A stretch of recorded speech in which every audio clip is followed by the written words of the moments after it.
going on, everybody, and welcome back to the A Show with the Kings of Pro Wrestling Podcast. I am Justin, here with Meelz. What's up, Meelz? We're here. We're living. We're moving. We're on a different time than we usually record. So Yeah, yeah. I mean, patrons will get this hella early this week, and um, they'll be very happy about it. Finally, some good fucking food. yeah, there we go. But we're here. It's lively, and we actually before we do that, I want to introduce our special guest because sometimes I bury the lead, and I'm known to bury the lead by rambling. Don't want to bury the lead on this one. You have a very special guest on the show who is a Hall of Fame patron. We have none other. You may know him on Twitter as JayBeGreat. You may know him anywhere else as JayBeGreat, honestly. He's here. Jay, what is up? Welcome to the A Show. Thank you for being a Hall of Fame patron, by the way. What's up, y'all? Hey, man, thank y'all for letting me come on the show, man. I really do appreciate it. It's been a long time coming. Listen, Yeah, it's you've also heard him on Chat Gang Trivia on Black Print Radio a couple of weeks ago. Yeah, man. Hey, the Discord been getting me on that for like since that drop. They've been on me. So, no trivia questions today. So, no, we're not gonna do that today. No. not at Never all. that. Okay, Mills, My pull out the brain questions. be. I Oh would pull up the shit. questions. What is Edge's real name? But before we get into that, I would like to know how you found the A Show. That's what I would like to know. Like usually when people come on, it's interesting from this kind of aspect with the Hall of Fame patrons and stuff like that. But like, how did you find the A Show? And this helps me too to figure out like how we're doing with people finding us. So I started watching wrestling back. I got back into wrestling like around 2018. I would variously like watch clips and stuff. Like I'll watch the big pay-per-views from like 2013 to like almost like 2017. Then like 2018, I got back into it fully. And then Mm, I was still listening into like the Jim Cordettes and like Busted Open, and I'm like, where are the black freaking wrestling podcasts? I'm like, there gotta be one. And then like 2019, I heard of you guys in the RNT radio. I was like, okay, finally. Then I heard about the Black Announce Table.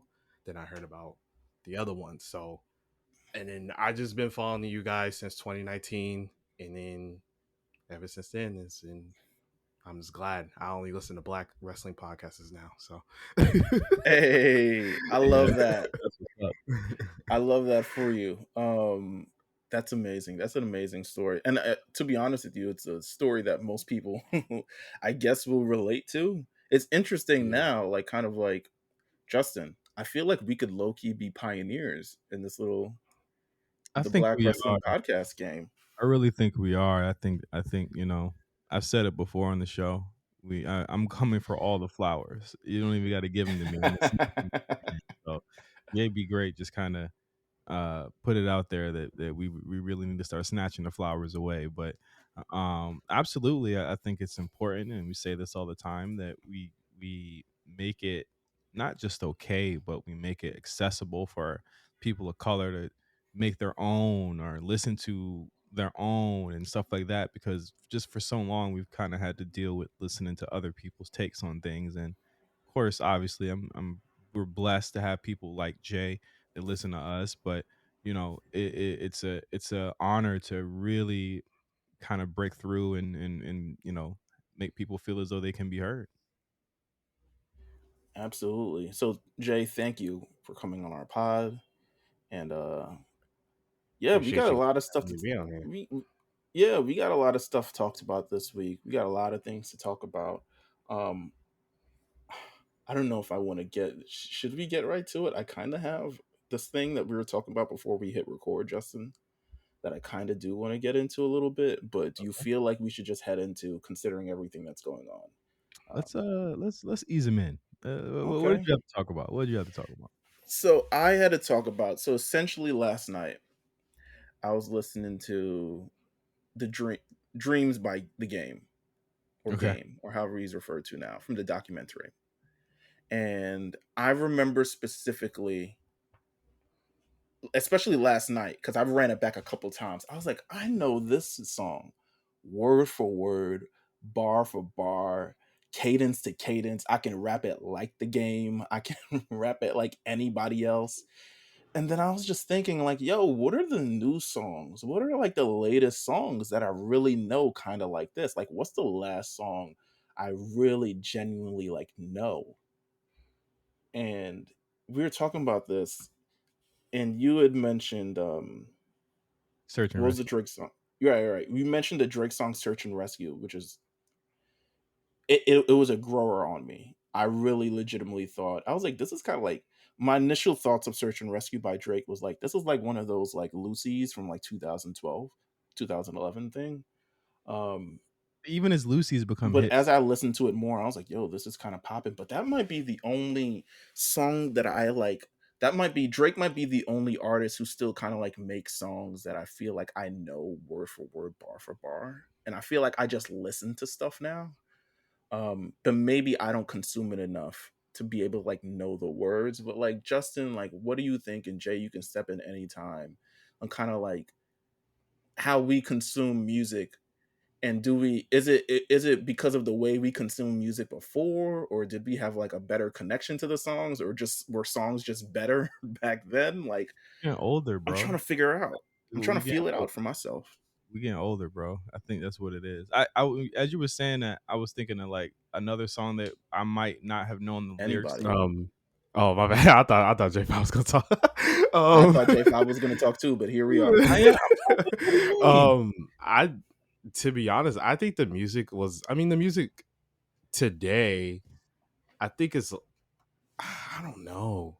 Maybe the songs back then meant something more than I Mm, mean meant like people could understand it more than the music they are today. That's what I was thinking. I mean, there's always gonna be a song that someone's gonna relate to, regardless what year it is, what genre it is. Someone's always gonna like reflect on it. But I don't know. That is kind of a tough question, to be honest. Like that's something because I mean, there's some songs today that like now that I listen to, not know lyric for lyric, but like I know like half of the words of the song because it okay. is a catchy song. So, but Justin, Dreams is a really really good song. it's a fucking fantastic song. Like, I feel like the game. I feel like the game fucking rapping that shit. Justin, what's like besides Drake? Like, what's the last song you think that you like remember, like top to bottom, back to front? Yeah, it's funny because as you were saying that, I was like, I might not know the lyrics to this song, but I definitely think the other big song to me that like I know the chorus of for sure is that Lotto song, the sample Mariah Carey, the energy, that joint. Mm. Oh Hmm. yeah, yeah. That joint is that was a because I feel like it's the way people write songs. Like into Jay's song or to Jay's point earlier, like I think it's also about the meaning, but also about the intention of like why we're writing songs now. I don't think they do that anymore. I think maybe I mean on the pop side, obviously Taylor Swift, but she's just bringing out all her old shit, right? Like it's not even new stuff that she's making. This shit that she made like a decade ago, right? Yeah, it's like she has some new shit mixed with the old shit, but like, yeah, it's really back in the day. I'm thinking But maybe like what else? Rihanna. But what else Taylor Swift can make? Like I feel like she's made everything. What else can she make? These white women, listen, they don't care. She can make They anything. don't. She speaks for them. She speaks their language. She is their soul I- animal, like soul spirit thing. Yeah, like you were saying, Rihanna. I mean, but we haven't got a Rihanna album since 2016, and that still pisses me off. I'm sorry. I, I'm trying to think. Like, oh God. What's another song? I really got to open iTunes for this. Like, uh, it's really the hit makers that make like the songs that you like genuinely remember. And it's Yeah. like the Drakes, like people who understand the science of what goes into a song that's catchy. instead of being like, okay, let me impress you with bars or sounds or something along those lines. Like, I guess this also features Drake. Sicko Mode, I could remember that back to Yeah, front. It's a very yeah. simple song. Travis Scott's a person who has had a hit like that in the Yeah. last years. Um, I mean, you know what? Like, I mean, I mean, Ski, the Young Thug song from 2 years ago, that was another joint that was Mm, I could think of that was a hit that was doing well. Honestly, it's every time Drake. I mean, "Fuck You Mean" is another one. If you want to talk about this year, "Fuck You Mean," Yeah, I know that one. yeah. That I I think honestly don't know that's the words besides "fuck you mean." No, that could no, be I'm song. trying to wrap it in my brain. Go ahead. It goes yelling about bunny absurd. Fuck you, me. So like, I just gotta hear it to be like, okay, all right. You once you hear it, you're like, okay, we're forgetting about another artist that just popped up in my head. Little Nas X, Old Oh Town yeah, Road. That yeah. was a smash. Like I don't know the everybody was lyrics. playing that. I don't know the lyrics to that. I don't know the lyrics to that. I I feel just like know you the know lyrics to it, that. you just don't know that you know it. Yeah, I just know All I those Maybe. think lyrics of is because all I think I of is just know "Diamond those in the Back." lyrics. I know he don't say "diamond in the back" in the song, but all I think of is "Diamond in the Back." Oh Yeah, he wait, says you know horses. what He fucking says horses in the back. Horses in the back. you know I what got fucking horses in the recent back. you know what recent shit that I know? Ice Spice. I was Oh, just there you thinking go. about that. Yeah, Princess Diana. I think it's more than you thought, Meelz. I think you know more songs than you think. Probably, but I feel like I just listen to everything. I'm just like, yo, I'm just listening, bro. Like people don't make songs for me to like get into. Like even SZA, well, SZA, you can barely understand half the words she's saying when she actually sings. But like even SZA, it's like I don't even know. I know the word is snooze, but I can't name the like I can't lose something something something. When I'm with you, Meelz, you don't know When when. I'm with you, Right. I don't want to snooze and miss the moment. Something, There you something go. important. You know it. Nobody like Nobody, you nobody like do. you. Oh, there we go. All right, so maybe I do know these shits. I don't know Fire. the rest of the words. I don't know. Oh my god. You know what? We should stop J5, embarrassing ourselves. J5. What do Go you think ahead. about SZA's new? What do you think about SZA's latest new album though? What do you think about it? I don't know if you had your I, thoughts I about it. haven't listened to it in full. I'm not really like a SZA guy. I think Oh, okay.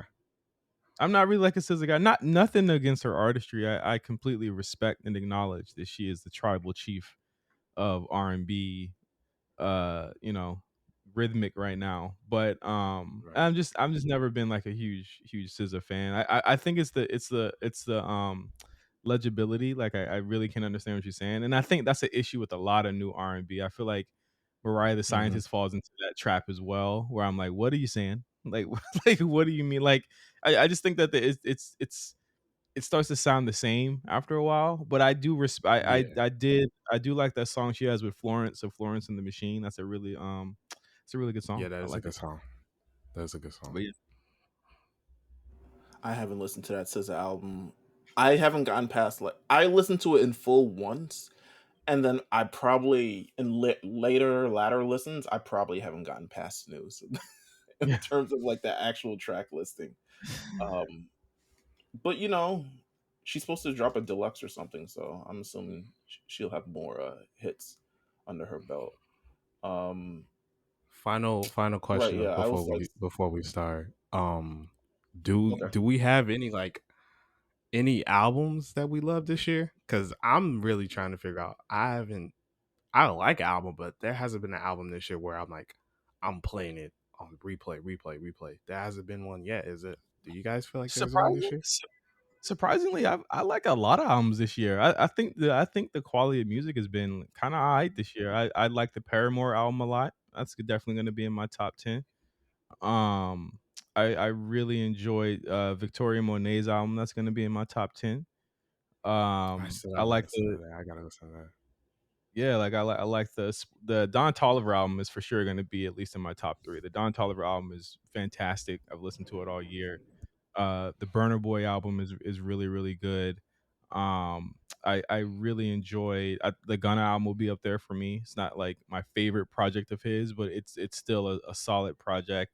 I really like the Spider-Man Spider-Verse soundtrack. That's also Ooh, gonna be that's my number one. That might be my number one this year. yeah, that's gonna be up there. I like the After Hours live album from the HBO Max special. That's dope. I again I liked a lot of albums this year. Like I think more than last year. I've been like really listening to a lot of music, and those are definitely in my top. I would say for me, I'm literally looking through my iTunes now. So I made like an actual like for the last week. I made because I hadn't been listening to new R&B, and I feel like a shithead for doing it. Um, so I've actually been like hunkered down, like listening to a lot of new R&B. But beyond that, I've been like the that Tyler Deluxe album that came out this year. I remember I ran that up and down earlier this year. Ice Spice, I ran crazy at the top of the year. Fucking like yeah, Justin said, Paramore, the Victoria Monet is a really really good one. Like it's worth a couple of listens. Like I can run it back and forth, shuffle, unshuffle. It's really really good. I find Um, myself dropping off of that after on my mama though. I feel like it's pretty flawless up to that point, and then after that, I'm like, all right, I'm looking at my watch. you're like, stop asking me for shit. Come on. And let's Corny, see. corny song. Uh, I like the song. It's funny to me. There's a Leon Thomas album called Electric Dusk.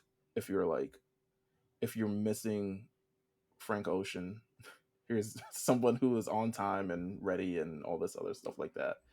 Um, and yeah, I think that's kind of it. The Metro Boomin Spider Verse soundtrack. That is definitely one for sure. Like Fantastic, it's up there. fantastic. So yeah, it's been a couple of things this year. It's been I don't necessarily I forget to hit add when I listen to albums, but also a lot of albums have been trash. Like those are like 7 out of probably like 20 I've maybe listened to. So Mhm. who knows? Um, what say you, Jay? Before we head and I have to give um, my big speech. I listened to that new Mick Jenkins album. I really like that album. I think that's really good. Um, the Six Tape 3 with Bino and Blast that just dropped not too Mhm. long ago. I've been liking that one. I do need to listen to that new Victoria Monet. I know everyone's been telling me it's a good album, but I haven't still listened to it yet. I haven't got the time to actually sit First down. song first song is gonna have you like, yo. Like, but the Yeah. thing about the album is that like a lot of these songs I didn't know were old as shit. Like I did not know, Oh, but Yeah, really? Oh, yeah, a okay. lot of songs in there are like literally came out last year, some of them. But when I that's how heard, R&B does. That's how R&B is now. yeah, it Yeah. like a lot of the songs on there have videos, and I was like, wait, what? I was like, oh my mom is like literally the most That's a recent. No, But go ahead. Sorry. No. I want to say that's another thing as well. I don't know when videos come out anymore. Yeah, they Like don't there's they're like they don't it's crazy. Twitter for sure. Yeah, Twitter. Um yeah, obviously the Spider-Man, the Spider-Man for Metro Boomin, that's up there. There's just so many. I've been listening to Babyface Ray. I was gonna say Blueface. Sorry, guys. Babyface Hey, Ray. hey, man. Um, he do got a. Hey, he just dropped a song, Blueface. Nah, I think it's. don't, no, don't, don't, don't. All no, right, let's move on. no. But yeah, no. I just like that his last song. That's only one. But yeah, other than that, just yeah, that's about it. My song. I just still there's a lot of albums I still got to go listen to. I did not go back to listening to Travis Scott. I don't know why. I just didn't Because it's ass. like. Yeah, Yeah, it is. I just didn't like it. So, but we can move on. But thank you guys. Okay. Let's move on. Let's go get into this was a great discussion, by the way. Um I love all of this. Let's not even bury the lead. Biggest story this week. Last week the biggest story was Jade Cargill signs multi-year deal to WWE. But old Tony Khan says, "Oh, that's why Tony Khan was so calm." He was like, "Oh, man," he was low key like, "Man, fuck that bitch." Like He he said, "Fuck that he was Flacco." essentially on that time because he knew that he had something big in the bag, and the big surprise came this weekend during their pay per view Wrestle Dream, where none other Greatest pay per view. Hey, greatest pay than per view of all my time. favorite wrestler of all time, Adam Copeland, debuted in AEW. And I subsequently, everything that I had ate previously had come out and just vomited and rushed and all over the floor to see my guy, Adam Copeland, in AEW. First thoughts, first, just anything that comes to mind. I mean, what do you think, Meelz? What do you think about this whole thing? Uh, okay, all right. My genuine thoughts about this whole Adam Copeland goes to AEW thing. I am not surprised. In fact, I think we had the discussion a couple weeks ago whether it was a possibility, especially after his big match with Sheamus. And there was a lot of contract talks and will he, won't he sign? And he's got the fucking contract in his email or whatever the fuck after he was saying. I thought genuinely his responses were very non-committal to things, especially where he was like, I'm not sure what we want to do after. I really have to talk to my family. I have the contract here, but I'm not sure what I really want to do yet. I thought those are all red flags in terms of like, this nigga is probably going to AEW. Like and to be honest with you, it tracks with a lot of similar people who are in his shoes who have gone to AEW. So to me, I wasn't surprised. And me seeing it, I'm like, well, I guess he's just like the rest of them niggas. Is essentially the hero I thought who kind of like stood alone. I think fully realized he was just like everyone else when making this decision. What do you mean by what do you mean by that? Like, what? Why did you like? What made you think Edge would be kind of like different? Because like I took Because go ahead. like I took all of that as him definitely hedging, but I think that for a long time, Edge has kind of like I feel like he got that new lease on life, and he was like, "Oh, I'm about to wild out." Like that's been his whole thing is like, "I'm about to wild the fuck out," Well, and in two, I think go ahead. WWE was definitely like, "You cannot, absolutely not on our dime," and they weren't letting him kind of do what he wanted to do. Well, in 2019, he was initially going to. He had initially considered, or early late 2019, he had initially considered AEW. That's when I knew like there was actually like talking beforehand. He initially considered AEW to make his big return, and essentially WWE was like, "Nigga, you are not ruining our moment." We gave you retirement speeches, we gave you haircuts, we gave you Hall of Fame ceremonies, we gave you all this shit. You are not ruining it by going over to AEW. Fuck no. And they cleared him. Um, and we got that big moment, 2020 Royal Rumble. It is a moment in the Royal Rumble history probably will never forget. And he won the Royal Rumble 2021, and it's another moment that he will never forget. But I thought so. In terms of the initial question was like, what made you think it was going to be different? I think Edge, compared to most people, most of the veterans who are in their late 40s, early 50s, who have moved over to AEW, Edge by far had the best standing in WWE, seemingly out of all of them.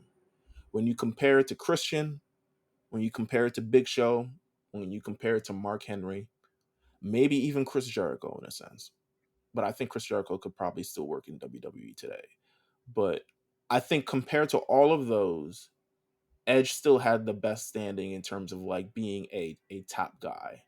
So I think the realization was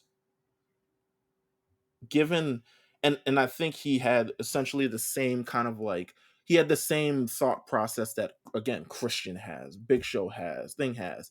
If I'm not going to be used the way I want to be used here, I want to go somewhere else where I can be used more. Which when you say it like that is understandable, but there are a number of people online who are completely negating the environment that Edge found himself back in when he Yeah. re-debuted in 2020. Yeah. I mean, I could go on for days if you want me to go on for days. I got a whole rant about this shit. Like Well, I I think a lot of it comes down to, for me, it was the messaging. I think the messaging was kind of is on his end is like I feel like I'm like just like sell the actual truth. You know what I'm saying? Just be like, yo, I wasn't. You know what I'm saying? He I did on agree with that Twitter, too. but without the defensiveness, I thought the defensiveness was strange. But I think that's always how he's kind of been. That's like his personality on Twitter, just in general, is to kind of be defensive more often than not. But Of his art. I just it just looks, and again, like, you know, say what you will. I just think that the uh your contract expires in 20 in you know in one day, and then you're there the next day. It just kind of looks kind of weird. I just think it looks weird. I'm sorry, yo. Jay, what do you think before I really get in my bag about this? And be clear, I'm Man. sorry. I'm sorry to interrupt, Jay. I'm sorry to interrupt, but like, be clear. I do not care that he went there. I do think that the way that it has been introduced is strange, like I absolutely agree. strange. Yeah, I totally agree on that part. But to me, Edge is retired again. He's retired. Edge is done. He is done. That Edge that I know, the 25 years that I watch Edge, or 20, many times I've watched Edge, that Edge is done. This is Adam Copeland. This is real life. This is him. I I don't know, man. This is, you're relying on another 50-year-old guy to sell your product, to make sure you get ratings again. And I just don't think it's going to be good. Like, Edge, he overthinks his matches. He overthinks it. And we saw it in his second run. He overthinks his matches. He overthinks it so many times. So where it's like, okay, Edge, pick it up. Let's go. Like, you're overthinking Mhm. this shit. Like, come on. Like with the AJ Styles match at WrestleMania, all of us were saying this is going to be a banger. This is going to be a banger. And it felt flat. It only picked up at the end when he debuted the Judgment Day with Damian Priest. That's when it only picked up at the end. No one talks about that match. So it's like, I don't know. I just, and with everyone there, all the injuries, Saraya's your women's champion whose neck is fucking heading on by fucking held toothache. together by held together by thoughts and prayers, as So the is good Dustin Edge. said. So is Edge's spine and neck. Edge's neck, spine. You have so many people on the shelf where there's like one bad move and it's over. It's like over. There's nothing to where it's like, no, he can wrestle. Like, no, he can come back in a couple weeks. No, like, Edge, Adam Copeland. You are 50. Yeah, Please. we really not calling him Edge no more. Y'all crazy. I'm not. I'm not calling him Edge. Edge to me was the rated R superstar who had his own belt. You the And rated oh R yeah, superstar also now, apparently. that's Adam Copeland. Listen, and Matt Hardy, you are a bitch. Why are you posting that picture right after that happened? Yes. You What are a a hoe. fucking bitch. That dude fucked your girl at the time on live TV. Why are Yeah. you even posting that picture? And everyone just wants to see, everyone's posting these pictures. I know J5 quoted it. Oh, look, we're getting Matt and Jeff, Edge and Christian. Excuse me, Adam Copeland and Christian. They just want to relive. That is They just nasty. want to relive fucking Copen 2000. Christian is weird. Copen Christian? Yeah, Ew. what? No. Like, why do you guys want to see Matt Hardy can barely get up. Is Jeff Hardy going to Yeah. pass a UA test? Like, what are we doing? And I love 4 of these guys. I love them to death. They are part of my childhood. I've seen amazing things. But please, it's 2023. We're going to be in 2024 by the time they're going to do that tag team match. And I promise you, I'll bet $100 they're going to do that tag match. They're going to do it next year in London. They're Mm-hmm. going to do it. They are going to do it. You can bookmark this fucking when I say it on here. They are going to do that match. And it's going to be fucking shitty. I'm telling you that right now. It's going to be fucking DX versus the Brothers of Destruction at Crown Jewel. Damn, I'm come on, telling y'all. you. Come on. Damn. I'm telling Listen, you. I'm I telling will say you. this right now. I'll say this right now.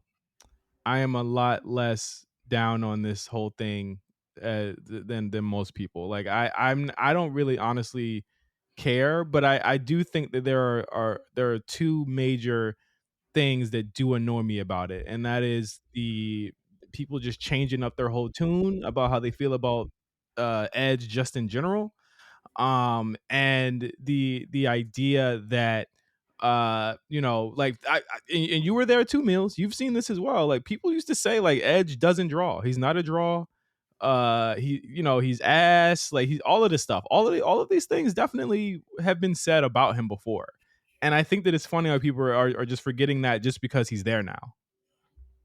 Yeah, it's I mean, the internet discourse has been it's been interesting, and now I find there's a bit of like disingenuosity, disingenuous Disingenuous. kind of Wow. disingenuosity. There you go. Um, I made that up because that's how legitimately it makes me feel. It's so strongly that I made up a new word of how people kind of go across with their fandom and kind of want to be holier than thou in terms of like, oh, you should, if you don't like this, you don't like wrestling. And it's like, no, fucker. Like, I'm I can feel how I feel, but I'll say this as an Edge fan. I'm about to go on my thing right now. As an Edge fan, I genuinely do feel that he not necessarily misled, but he, like you said, J5 wasn't truthful in the way that he was going about things. But What realistically, here's the thing about the truth. Here's the thing about the truth, though, Meelz. He didn't have to say anything. We he didn't didn't really have to say see. shit. Yeah, we Yeah, didn't. he I didn't have don't to need say this. anything. He Like, didn't I have to don't be need. on his porch in his rocking chair telling us about these things. No, he didn't have to say a damn thing. Yeah, I think that if he just left, I'm cool with that. Like, I feel like to it is in a comparison, I think that Brian handled it like really kind of G in a lot of ways. Like, Brian just left. You know what I mean? Like, he just said, "All right, I'm out." You know what I mean? And I think that with Ed, just like, he knew, Meelz, that people were gonna trip about this. He fucking knew, Can and I? I think he tried to get ahead of it. I'm sorry. Go ahead.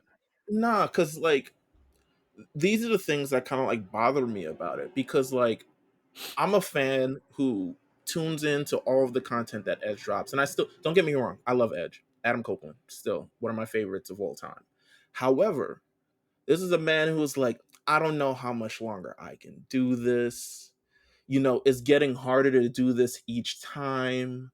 My family, they want me to, I want to be closer to my family. I don't want to be like one of those old guys who, staying past their welcome. All of these things, you know what I'm saying? Like, he's building, when you talk about his last run in WWE and kind of like how it ended, he was talking about all these things. It even goes back to the press conference and Elimination Chamber earlier this year, where he was essentially like, I don't know about the retirement that was my first thing. I don't know about the retirement in Toronto later this year because I'm feeling good about continuing to do this and I kind of want to continue to do this.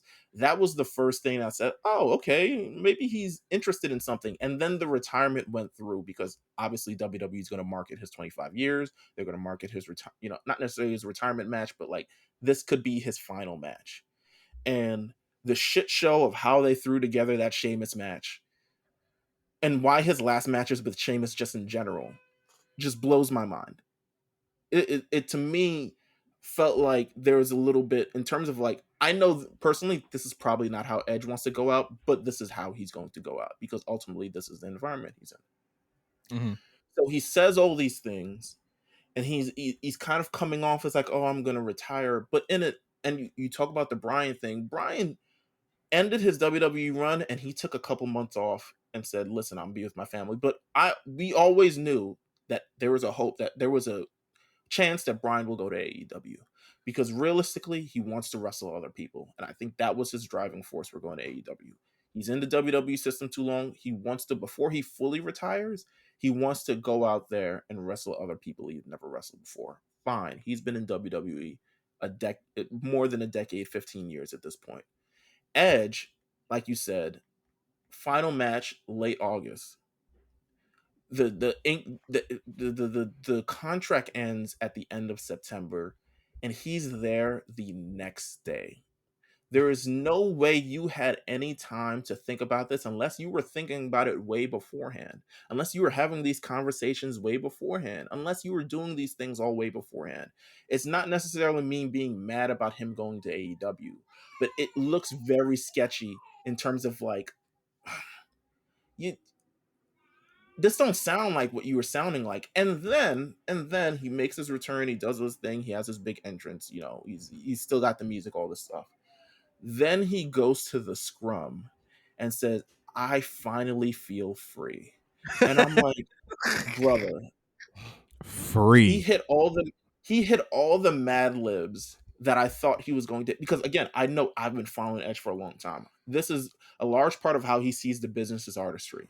And he feels like a rock band. I feel like in WWE, he felt like a rock band that was forced to play all his commercial hits, and he wanted to play some new shit that he wrote that is different than anything else. So he gets to AEW and he's sitting there, and you can see all his teeth, all of them. You know what I'm saying? He's happier than a cow. He's like, I can't wait to be here. And not only does he say, I can't wait to be here, he says, I'm here every fucking week. That was I'm crazy. gonna be here every week. He is wrestling Luchasaurus in about 8 days. Luchasaurus, by the way. Oldest person on the roster, by the way. Dinosaur Luchasaurus. man. So he is wrestling Luchasaurus in 8 days. He says, I'm going to be here every week, but he describes the shit as freedom, and he describes it as, I'm finally am able to do things kind of like how I want to do it. And I think there's a tweet. Where the tweet at? I gotta find this tweet. There's a tweet out there. He said, "Where the tweet at?" There's a tweet out there. I have no ill will towards Kenny Thoughts. No offense. I have no ill will towards him. I do. I don't really. I do. Oh, I know J5. I don't really yeah, know. I already know J5 do. I already know. I don't does. really know him. I don't really know him. But he put this tweet. He says, imagine your mom works at a job for 14 years. She gets in a horrible accident and is on workers' comp for 9 years. She returns to that company. She's so happy to. First of all, you on workers' comp for 9 years is nuts. Nuts. But management has changed. She's paid well, but not professionally fulfilled. Why would you suddenly not be professionally fulfilled after being on workers' comp for 9 years? Don't know. You chose to go back. She has opportunities elsewhere. She leaves after 25 years of the company to a fledgling new company that's offering to pay her more, because I know they paid that nigga a lot. More say in her schedule, he's working more than he worked at his previous job. He is taking on more. He's taking on more responsibilities that he does not have to do. Absolutely. And more say on decisions in the company that a lot of her old coworkers and friends work for now. Would you say, Mom, you're a traitor for leaving? I can't believe you did this. Do you see how dumb that sounds? Let me talk to you about this tweet for a second. First of all, can I just, that is a horrible analogy. Like, what the I was just saying that's a horrible analogy. I agree with you. It's a gross over dramatization about what actually happened. The reality is, this mom was given a whole lot and then some. Was given the creative liberties to do all the things that she wanted to do up to a certain point where it did not work anymore. And the reality is, this mom came into a situation where WWE is not the same. Oh, hold on. It was Walmart. Well, sorry, Walmart, whatever, some made up job, came into this situation where not only are there new people in hire, but there's new niggas who are selling out the store. You know what I'm saying? There is Roman Reigns who is selling out the store. There's Seth Rollins who is selling out the store. There's a You got Russell. you got LA Knight in Loss Prevention. He's selling out the store as well. You got Bianca Belair. Man. You got a whole and Sorry, you said that. WWE's main purpose. And you know why Edge should be able to see this? Because this was Edge 20 years ago. In 2002, when they were looking for new stars to carry the company after everyone from the late 90s fell off and were no longer the draw that they were. Edge, as much as he is great at the role that he plays, but he cannot be incorporated into this WWE system because he is no longer relevant within the system. He is not a fixture that you can kind of get behind on a weekly basis because of one of his age, and two, because of the nostalgia factor. People want what's happening right now, and they want what's happening right now on time.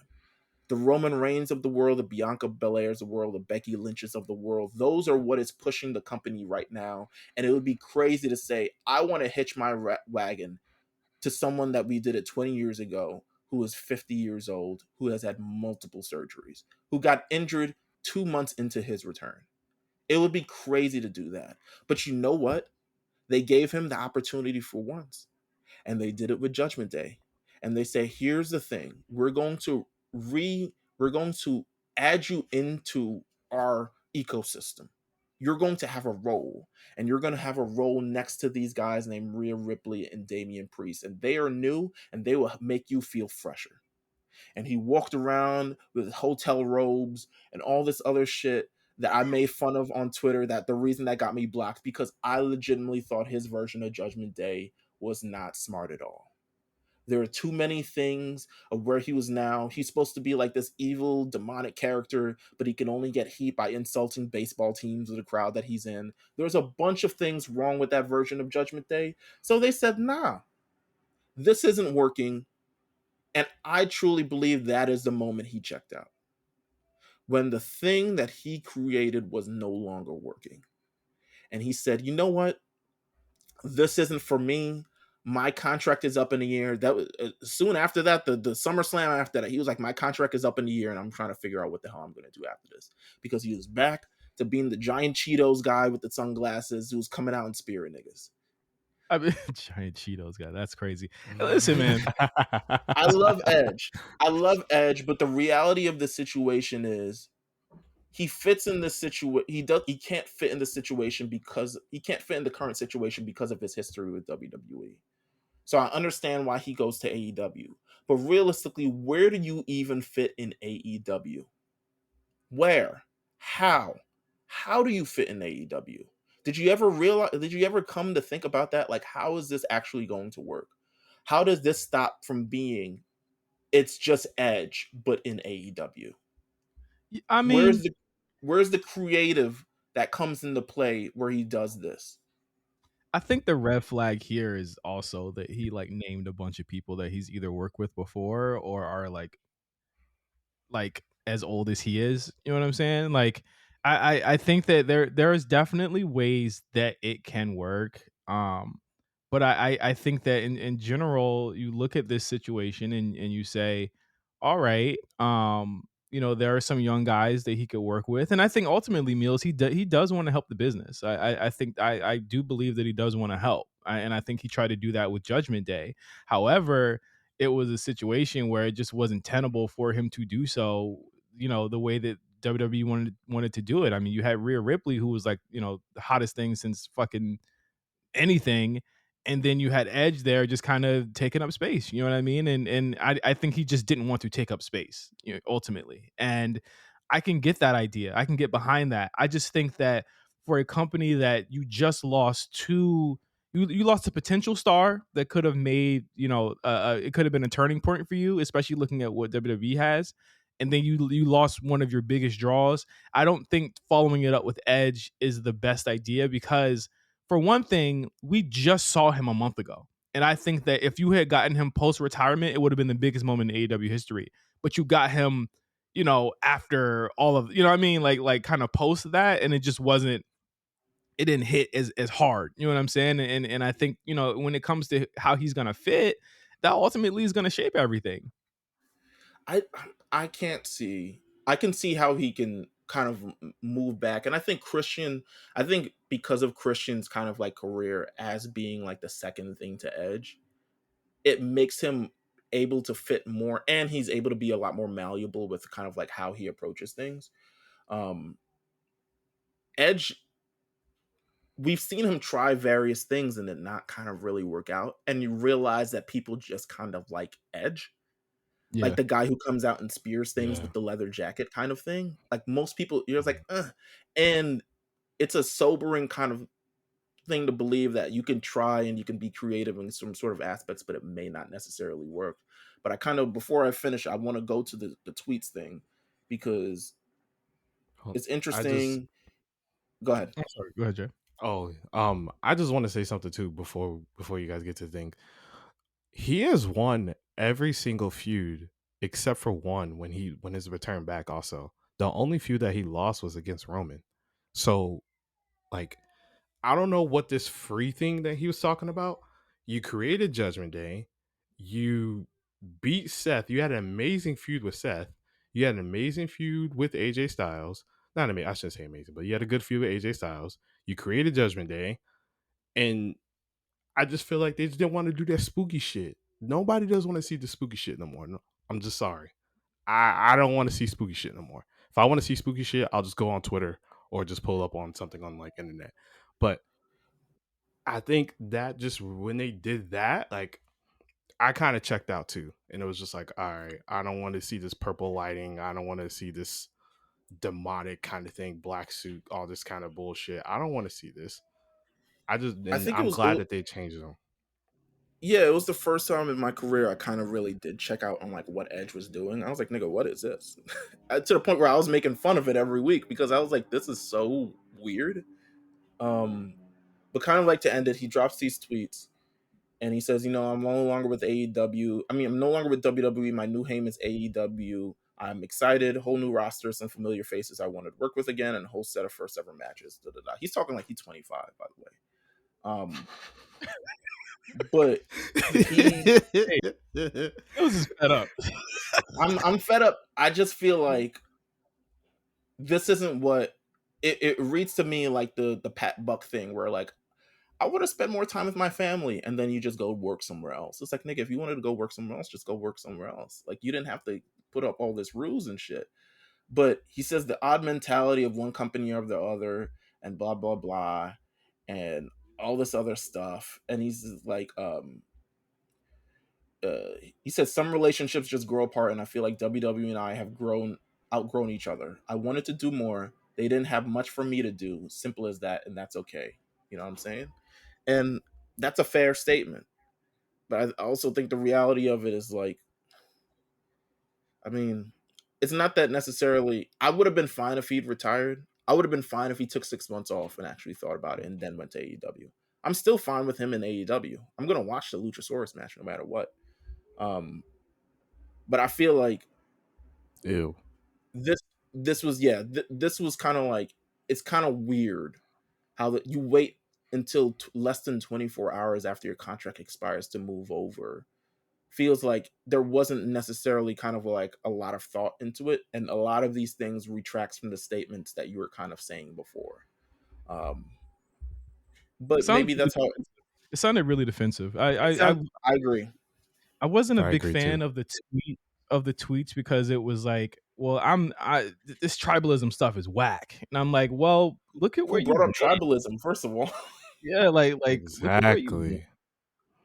Like him going where he went. I'm just like, that's how they get down. I'm like, are you ready for that? Like, are you ready for I and forgive me if I'm wrong here. Like I really honestly question what the modern kind of AEW fan thinks about Edge. You know what I mean? I think that like is this going to be something that moves the needle for them? Is this going to be something that moves the needle for him? Because it's definitely a situation where like you don't really know how they're going to react to him, and I think that his creative is very much sports entertainment creative, and I think I that there's agree. some AEW fans that are ready for that. There's some AEW fans that's why they don't watch WWE's, because they don't get that.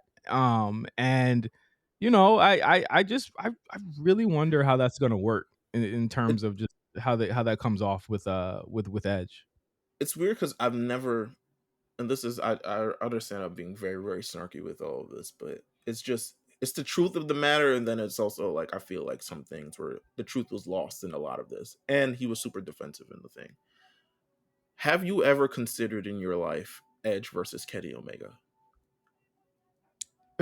Do I consider it, or do I want to see it? Because I Do think you that's two want to different. see it? Have you ever considered in terms of like a dream match, like you've seen Bryan Danielson in WWE before, and he's like, it would be great if he faced Kenny Omega at the peak of his powers. No, because I don't think that Edge is that type of wrestler, and I think it's just really funny that he now thinks that he is.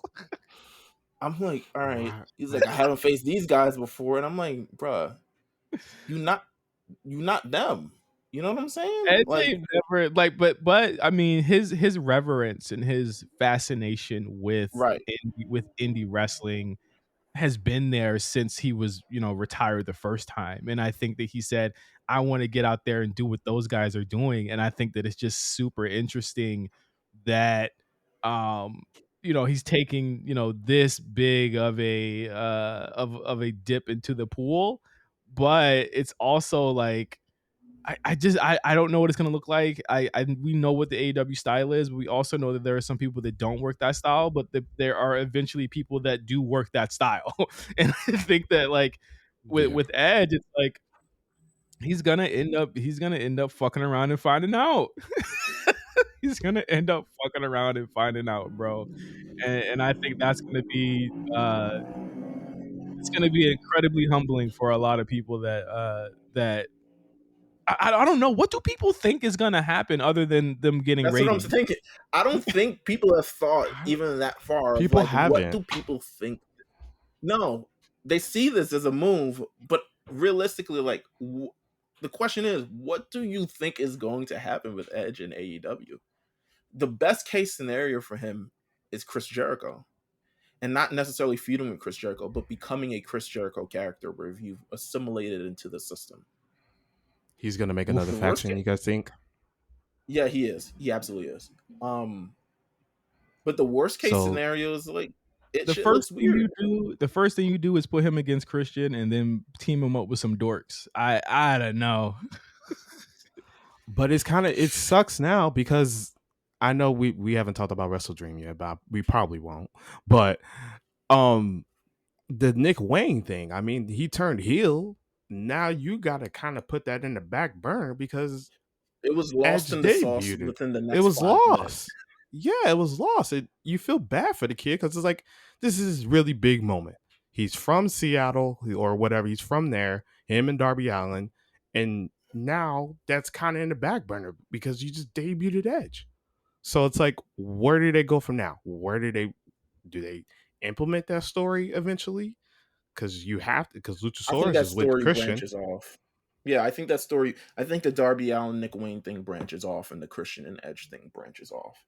Um, and I think that's kind of like how it goes. But yeah, it definitely like you snooze and you miss the moment. You know what I'm saying? As SZA would say. Um, I hate Meelz. And he didn't know. And he said he didn't know the lyrics. Wow. hey, I can't lose. You snooze and miss the moment. That's what's going through Edge's mind. He's like, if I miss this, I'm never gonna be able to wrestle Okada. And I'm like, Oh Lord. Okay, Oh okay. Lord. All right. All right. You had me Here's at the thing Kenny though. Omega. Here's the thing though, Meelz. You know he's coming back. He's gonna be yes, back in yes. however long it's gonna take. He's gonna come back. I think that we've seen this before. I don't want to be mean, but like we know that this company is just not capable of kind of maintaining this type of momentum. Like I see Dynamite doing stellar numbers this week, and then I see people kind of catching on to the jux, and then they're gonna tune back out. You know what I I mean? Like agree. we've seen it before. I think Edge saying he's going to be there weekly. We'll see. Remains to be seen. I think it's going to be a lot of we're going to hear from Edge. He's definitely not working every single week.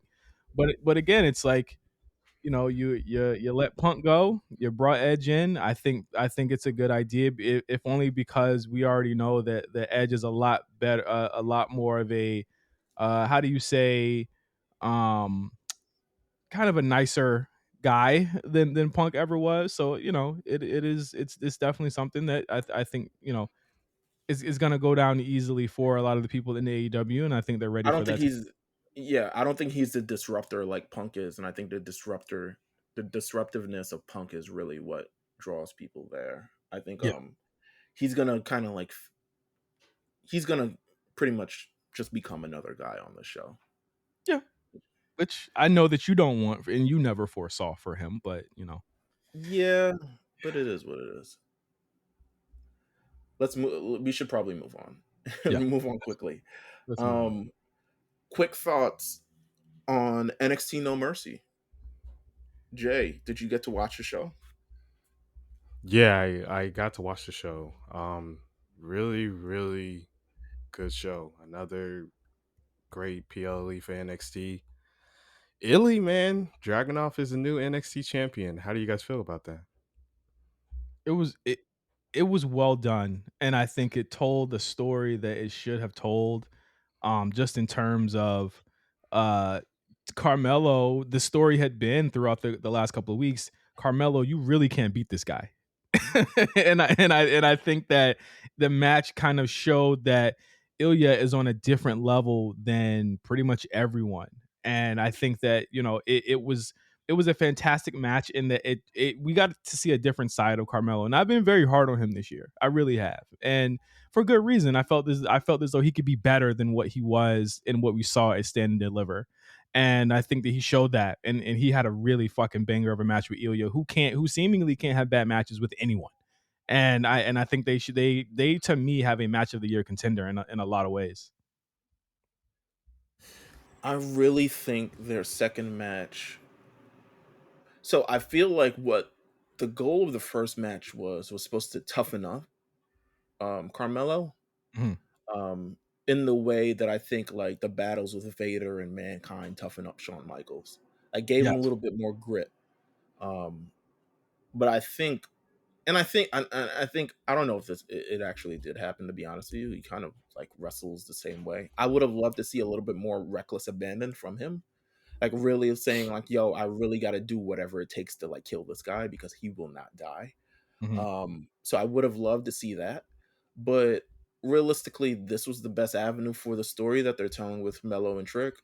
This is the best avenue for the story that they're telling with Ilya, who is the best worker on the brand, who is a young upstart talent who you can kind of like really kind of like build around and also I think um adds to the main event of like anything he has not missed yet. So anyone who goes up against him, it's just going to be an amazing contest.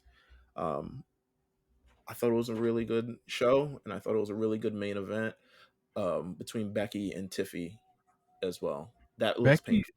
Becky fucked herself up, and I was like, Becky, you didn't even really have to do all of that. Like and again, it's showing you different sides of these characters that we've seen, and I think it's just out of this world for Tiffany Stratton. Like she is ready, Bubba. Like she is really ready, and I think in a lot of ways she proved on Saturday night that she is definitely next up. Like she is the real deal. And I think Becky sees that in her as well. Becky, man, I, I, I I think didn't I didn't foresee this at the top of the year, but she's definitely in the top running for female wrestler of the year. I think there's a little bit of defiance in Becky Lynch currently, considering how things are currently going on the brand that she's in. I Mhm. think there's no between all her comments of like feel like the women aren't getting enough tension and the women aren't getting enough you know, just matches on Monday Night Raw. And I think she's taking that personally. And I think that's why, going kind of like the extra level with Tiffany Stratton, giving these opportunities to Tegan Knox, being in segments with Indy Hartwell and all these other people. Like, I think she takes that very, very personally. And part of me thinks like she's like, if you're not gonna do anything with the women's title, send me back down to NXT and I'll make some shit happen. And I think that's kind of like how she's approaching this. Yeah, It's just got she's announced. really It it sorry, my just got bad. announced. My bad. I'm sorry to interrupt you. Sorry to interrupt you, but it just got announced that ABC is adding Wednesday night NBA games. Come winter. What? Ooh. Yeah, Dynamite man. gonna be crazy, huh? On ABC. Everybody got Wednesday night? ABC. Yeah, bro. Wednesday night is sick. Hey, Tony Khan, swing good. Yeah, that's tough. That's tough, my guy. Oh, yeah. He's going up against. I'm not. Yeah, he's going up against so much shit. I just WCW 2.0. That's all I'm gonna say. Amen. Cooked. Wrestle Dream happened on Sunday. Many are calling it the greatest pay-per-view of all time, guys. Oh my As we gosh, do. Is it that month? Is it that part of the month already? Yeah, it's part the of that rent month. It is. is due. The rent The is rent is due. due, fellas. Jesus. Listen, And it's man. late. And it's late. I only watched a couple of kind of spot things on this show. I couldn't say if it was the pay-per-view of all greatest of all time pay-per-view, What was but I doing? I think I was helping my niece with homework. yeah, I can't call it. But what did you think of what you saw, Meelz? Jay, I know you didn't watch that shit. But what did you what did you think, Meelz? I Um. watched a couple, but yeah. Okay, Okay. okay. I'm sorry. All right. Then My what did bad. you? Yeah. What did you think of? What did you think of what happened? Okay, I will admit from what the clips I saw in a couple of matches, it was a good show. It was pretty decent, but let's pump the brakes of calling it the greatest of all time. Let's pump the brakes. But there were some good spots. I mean, it's just 15 matches. I'm not gonna watch all damn 15 matches. I'm not Yeah. doing that. But go right ahead, Mills. You can go ahead. Go ahead. I think it's safe to say.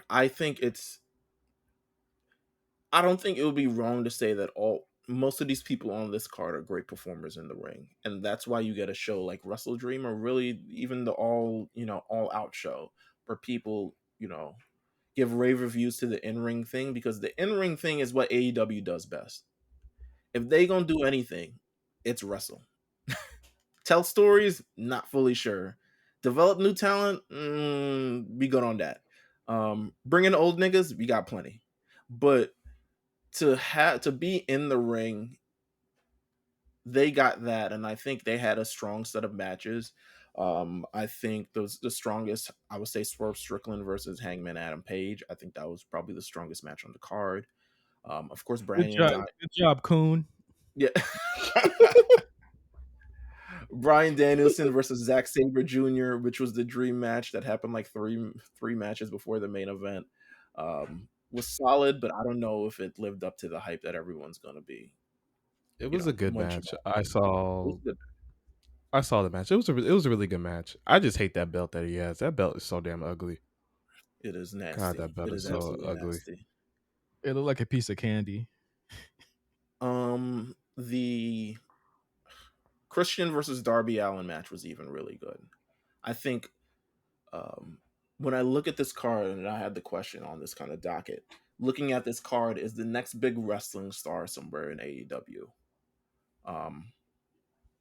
Looking at this card, I think they have some people with potential. And I will say they need to hitch their wagon. I don't know. Julia Hart seems like a cool girl in real life. I watched her video blog right before this. I was like, oh, she seems cool. She's like young, cool chick. She needs a lot more work in the ring, and probably her and Chris Statlander would benefit from NXT. Don't say that. But I know, but people are people were clapping their hands and like, oh my god, Julia Hart, they gotta do something with her. And I'm like, bro, she is just as good as the people on Tuesdays. Like literally just as good. And a lot of them are better, to be honest with you. She is the Thea Hale of this of AEW. Um I think them giving the win to Takeshita, Osprey, and Guevara, I think over the Chris Jericho and the Golden Elite, I thought that was a great move. I think they need to. But it was also a great move at All In too. Like they're it's like, okay, so now you've beaten them like what, 2 or 3 times at this point. Why Right. would I care about what seems to be building to a blood and guts match this fall? Like, why would I care about it? They've been beating the shit out of y'all for months. I think they need to put their feet down on the Takeshita thing. I think they need to like really go all in because I see him as really one of the next big stars of this company if they choose to develop him in that way. But this company is terrible at developing. Osprey, who I assume will be AEW bound 2024, is another person I would put it all in on. Balls. Big pause. But I don't know about Guevara. Man. But Guevara, no. Guevara, no. it's They it ain't tried. happening. People They've come out. He tried. comes out and no one They've does shit. tried. Yeah, They tried him with it's Cody. weird. They tried and it doesn't work. I don't see him as a big Um, star. I think the guns are cool, but like I'm trying to look. Is the next big star on this card? Not currently, but there are definitely people who has potential to be a big star if they decide to go about this in the right way. But AEW again, they just brought in Edge, so this nigga gonna be wrestling a dinosaur in 2 weeks and taking up people's time who could be developed on this show. Or Ricky What Starks you face Wheeler mean? Yuta. What you mean? They next Um, star is Eddie Kingston, man. Come on, double champ. Let's go. Bro, listen, man. They scaring the hoes, bro. he's he's doing it for bus drivers everywhere, is what I'm saying. Next up, we got some WWE. Just this one WWE thing before we head into the card. Okay. I had to ask this question. What the hell is going on with Drew McIntyre? He tired of y'all shit. He tired of y'all shit. Straight up. He tired of y'all shit. Stop I talking like shit it. about my man. It's I a good feel slow burn. It's a good it's slow a. burn, yo. I It really, agree. I agree 100%. It's a great slow burn. This is the most uniquely thought out heel turn I've ever seen. because And it's not the usual. You feel me? Like it's like it is legitimately like him kind of fighting his own demons in a lot of ways, and that's why I fuck with it. there's an opportunity for him, for instance. There's an opportunity for him to really say he can go. I think it's because he can go still either one way or the other, right? Like Mhm. he's not totally to the heel side yet, and they haven't started completely mailing it in. There's definitely an opportunity for him to be like, oh, okay, you know,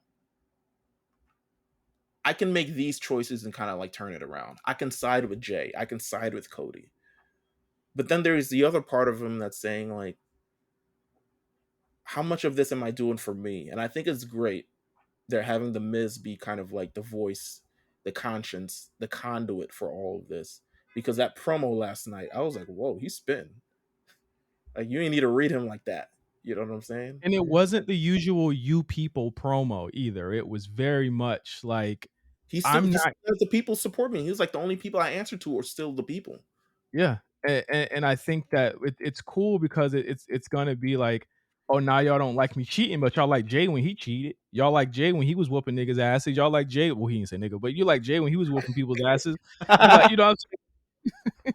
Like you like all of these things, and why am I not allowed to do those things? And I think that it's a I got to commend kind of like whoever's writing the storyline, and I would imagine that they're probably writing other storylines on the show as well. But having that weave into the Jay storyline, but not completely go there, because you could realistically see him facing Cody or Jay, or you could see Kevin Owens and Sami Zayn being upset at Cody as well. And I think that that just really works for me. It's very much a layered heel turn that I think that something. It has to be something, Meelz, that Drew was waiting for when it came time to decide if he was going to sign or not. When you say, Yeah, I would think so because I think he's been. I said this last night in the Discord. I think it's weird that Drew McIntyre has gotten only one world title shot in the last 2 years. mm-hmm. I think that's so weird. Um, I mean, there was only one world title, and it was pretty much by Roman and stuff like that. So everyone kind of had to wait in line. But I think the caliber of the talent that he is, and kind of what he showed you he was, and now, I'm not sure if he's H or not. You know what I'm saying? That has a lot to He's do with. H. He's Is H. he He's H? He's H. H. Yeah, He's Okay. H. He's H. definitely All H. right. Yeah. Because Edge wasn't H, and we saw how that went. Um, You should have known he won't H. I knew he wasn't H, um, but it's interesting to see them tell this story, and I think this will do good if they decide, okay, he's going to be the top heel on the Raw brand moving into Mhm. 2024, I think and so. I think so. Yeah. he's again, Miz kind of being like, that's Cap. You're only doing this because you have a guilty conscience and stuff like that. Like, you're not moving how you actually want to move. You're moving how you think you should move. Is a great touch overall, and I think we're building in a. I'm not sure if this leads to some sort of Survivor Series betrayal or something along those lines, but it's heading somewhere. And this is a way more interesting story than whatever the fuck he was doing with Riddle. I'll tell you that. Well, it was that was going to be the perfunctory kind of predictable heel turn, and I Yeah, I think thought that that now shit too. it's made them kind of rethink what they're going to do. So kudos to them for finding something interesting for Drew McIntyre, because I honestly, not gonna lie, did not think that there was anything else for him to do. I agree. I agree. Um, Fastlane Hold on, before one predictions. more thing. Are they Okay, doing go ahead. War Games this year at Survivor Series or no? I don't know, bro. I they did not sell that arena to be able to fit a War Games there. So if they do, that would be quite the interesting move for them to put a War Games there. In all honesty, Mm-hmm. because they didn't sell that building it's not big enough to put the War Games stuff in there. And I think Where's it at? Is it in Boston? It's in Chicago. Oh, Chicago. Okay, okay, okay. who needs war Oh, games when you got who needs war games when you got you know is what? is is Mr. Punkman showing up since it's in Chicago? Is he gonna come backstage? I don't know. I mean, we don't even really know if he has a non-compete clause yet. So like I think it's tough, right? It's like we don't know where the conversation has gone with him and WWE. We don't know where their relationship has gone, with him and Tony, and if he has a non-compete clause. It's a lot of things we don't know about that situation right now. So I would um imagine he doesn't, considering how their contract was terminated, and they made sure that it was terminated with cause. That yeah, jargon, that jargon to me says we're cutting ties, so don't expect to get a paycheck after this. damn Punk rent We're not due. paying you anymore. Yeah, rent due. You might have some funny tweets in the next couple of weeks. Damn, bro. Uh, okay, WWE Fastlane is coming up this Saturday, October 7th. It is emanating live from Indianapolis, Indiana. Um, it is very much so a card of the caliber of the pay-per-view Fastlane. Car's not bad. It's not bad, but it's got the stars on it. It's got actually a lot of big stars on this. Every match has a star on it. So you know what? I'm bugging.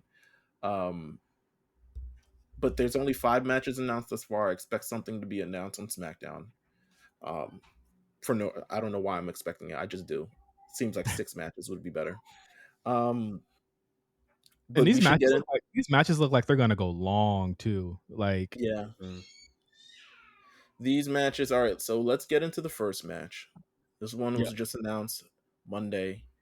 It is the Judgment Day of Finn Balor and Damian Priest. Who Finn Balor, they said he was injured or something. Was he injured?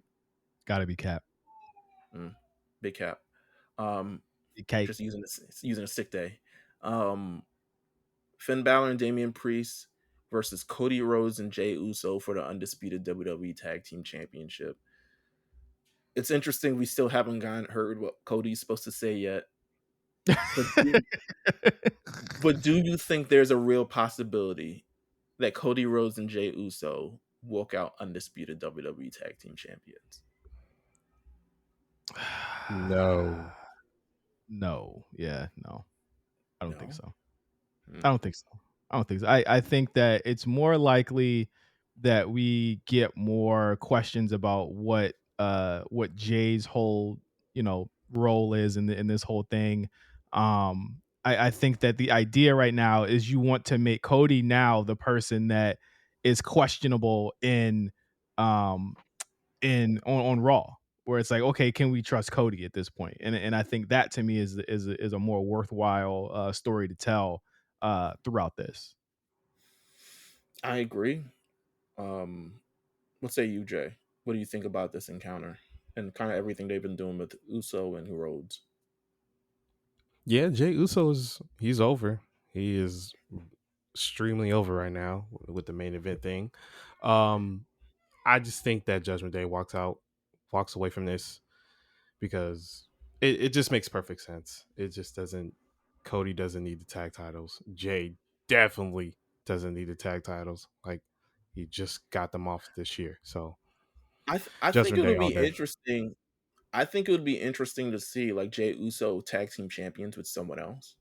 Like Yeah. it would really solidify the divide between him and Jimmy if he won the title with someone else, especially Cody Rhodes. Because Mhm. both Usos are teaming with different people on this show. Um, Mm. I They're think it also would. gonna be on the same show, which Yeah, is gonna be You think interesting. Jim? You same think Jimmy show. costs? You think Jimmy costs Jay? I don't Nah, think not they yet. no, I don't think they cross over like that yet. Nah. Rumble, I think Rumble. yeah, Rumble or Survivor Series, if that's gonna be a thing. Um Okay.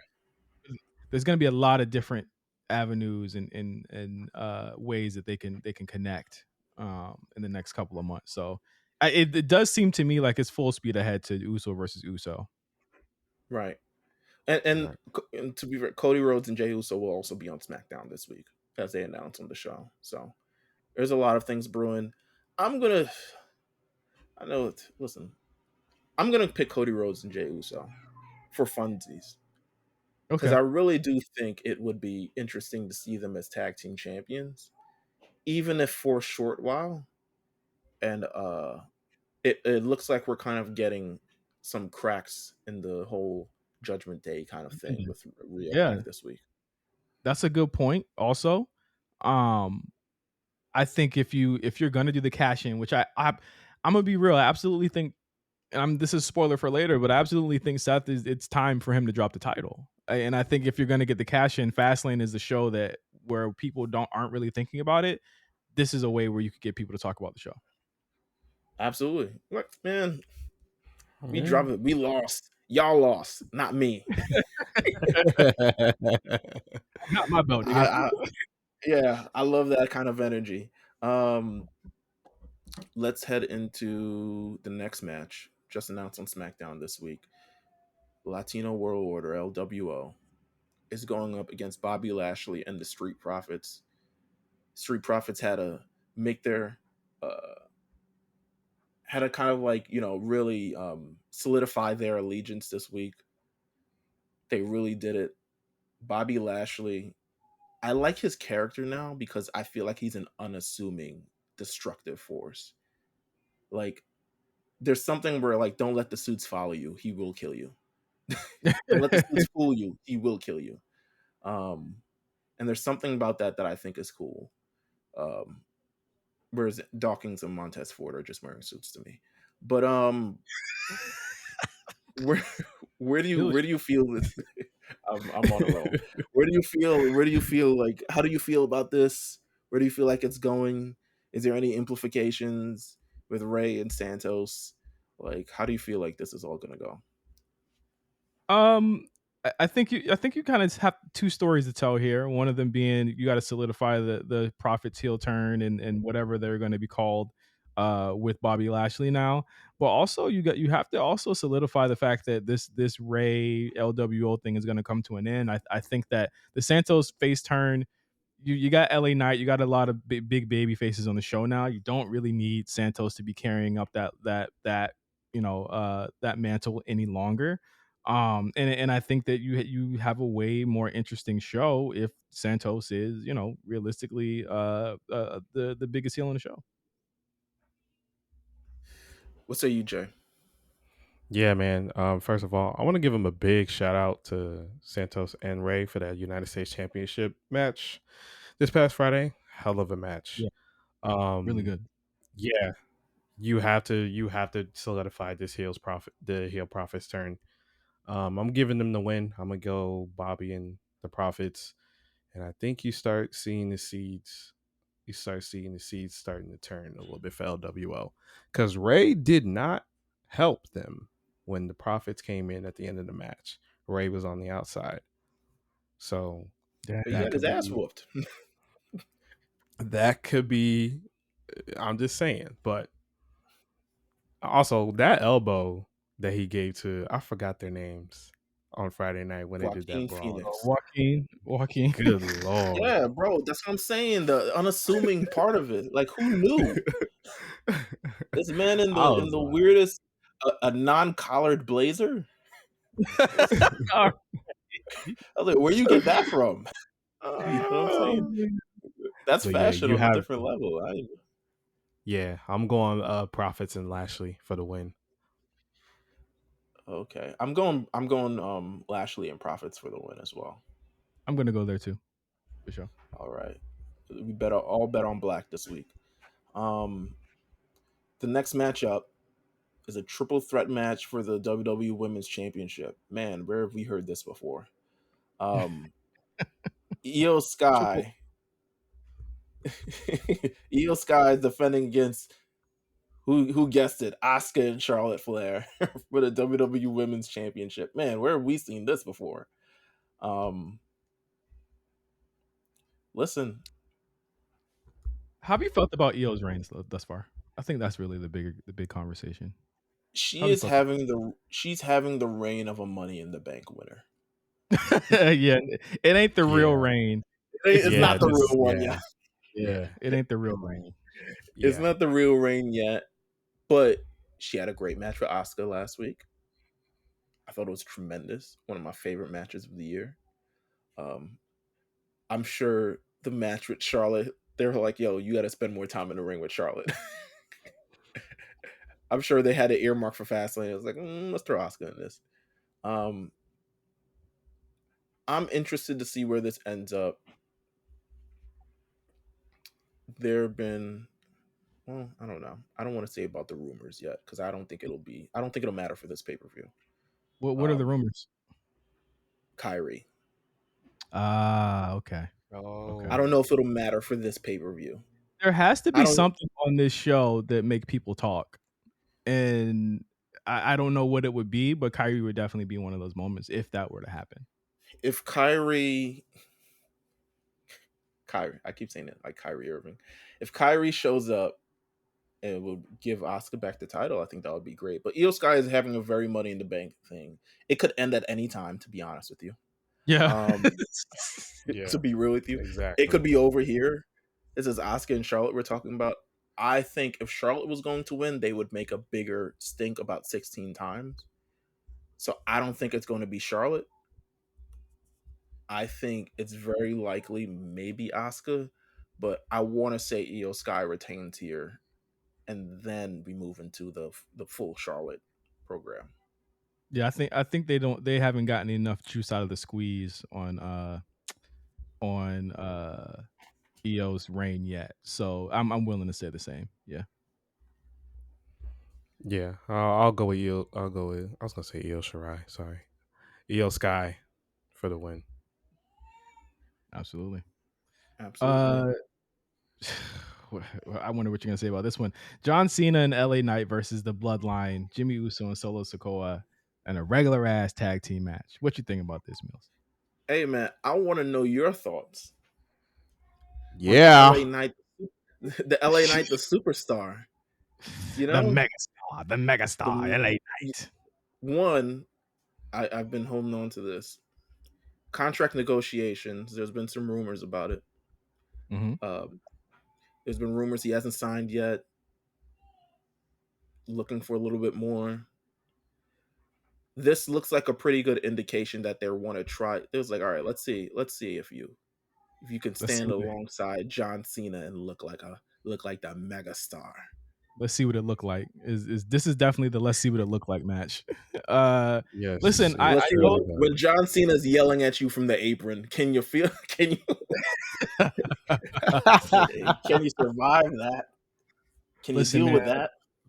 I think that I'm not as down on LA Knights on LA Knight's push, and I've said this before. I do think there's questionableness of his working style and like what he does there. Like, I mean, he damn near killed Jimmy with that fucking whatever the fuck he was doing Power to him. slam. I was like, bro, stop doing that. Like, that shit looked You don't know how to do it. yeah, like that shit looked crazy. But I think that, you know, with LA, you have the you have the advantage of him just being really well liked, and you like, and I'll say this, I'll say this every day. You need more acts on that card that are well liked and get a reaction like LA Knight does. I'm sorry, like you just can't deny the guy, the fact that he's really popular, and regardless of if he's trash or not, people cheer Kennedy, and I wasn't a fan of fucking Ken Kennedy. You know what I mean? And he was about to get the whole world and the whole earth. You know what I'm saying? So like at the end of the day, like I can't really, shit on it that much. But I think in terms of like, can he stand the test of time with a John Cena, et cetera, et cetera? That's up to them to decide. And I think that he's kind of done the work in terms of like being an attractive star for that brand. I think it's really just up to WWE to kind of give him the sweet deal that he's been looking for, and it's up to him to prove his worth ultimately. So we'll see how that kind of lands, but I think this match is a good litmus test for him, and I hope that they kind of that they're able to make it work, because it's big time, yo. It's John Cena.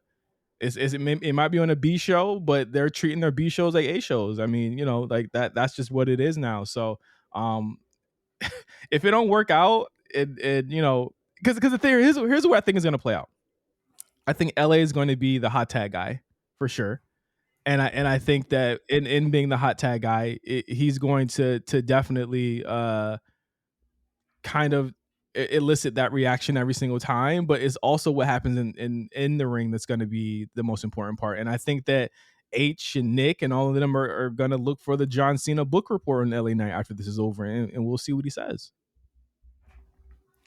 I think John Cena and LA Knight will walk out the victors, and the bloodline will have to figure out how it goes once the tribal chief, who is on his way back,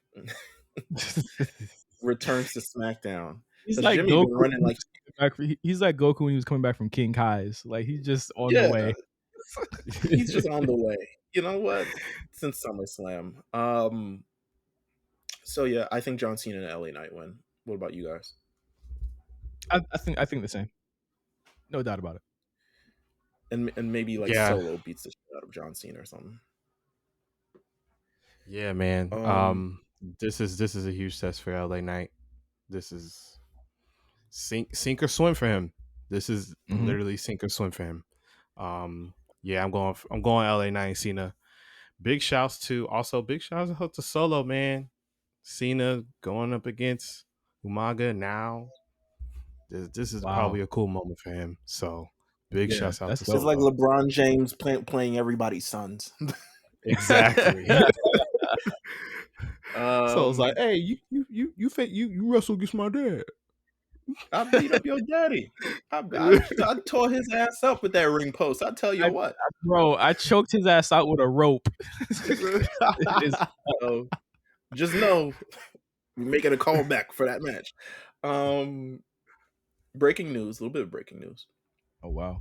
Okay. Fightful Select reports that Mustafa Ali was originally scheduled to win the NXT North American Championship, uh, which is reason why there were frustrations with the call to cut him. They said that Dominic Mysterio was always going to beat Dragon Lee, of course. Um, this would have played off. It would have been a triple threat match, something, something. And Ali was supposed to win the North American Championship.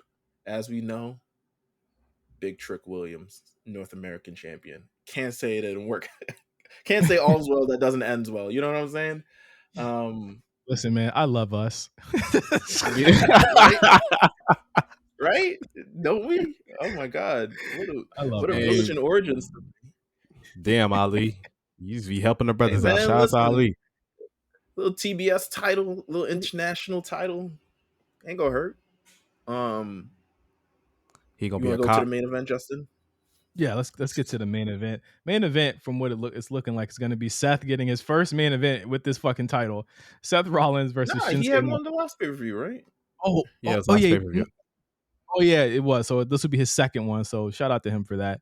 I don't even know if Him it versus. is. John Cena's John Cena, baby. John No, I Cena's think he'll on get the it. poster. I John think he'll Cena's get it. on the poster, baby. It's a last man standing match, bro. That tag match ain't gonna be bigger than that last man standing, in my opinion. In my Okay. humble opinion. But they've been building the hell out of this match, and I gotta commend them for attempting to do it this way. I do have like I'm not the biggest fan of like Seth's kind of like going back to kind of like his whiny promo style. I felt like Monday was a bit it was a bridge too far. I'm already sold. You know what I'm saying? Like I already get it. Right. You know, me and Meelz had the whole back economy Yeah. conversation a month ago. Right. The whole back and forth.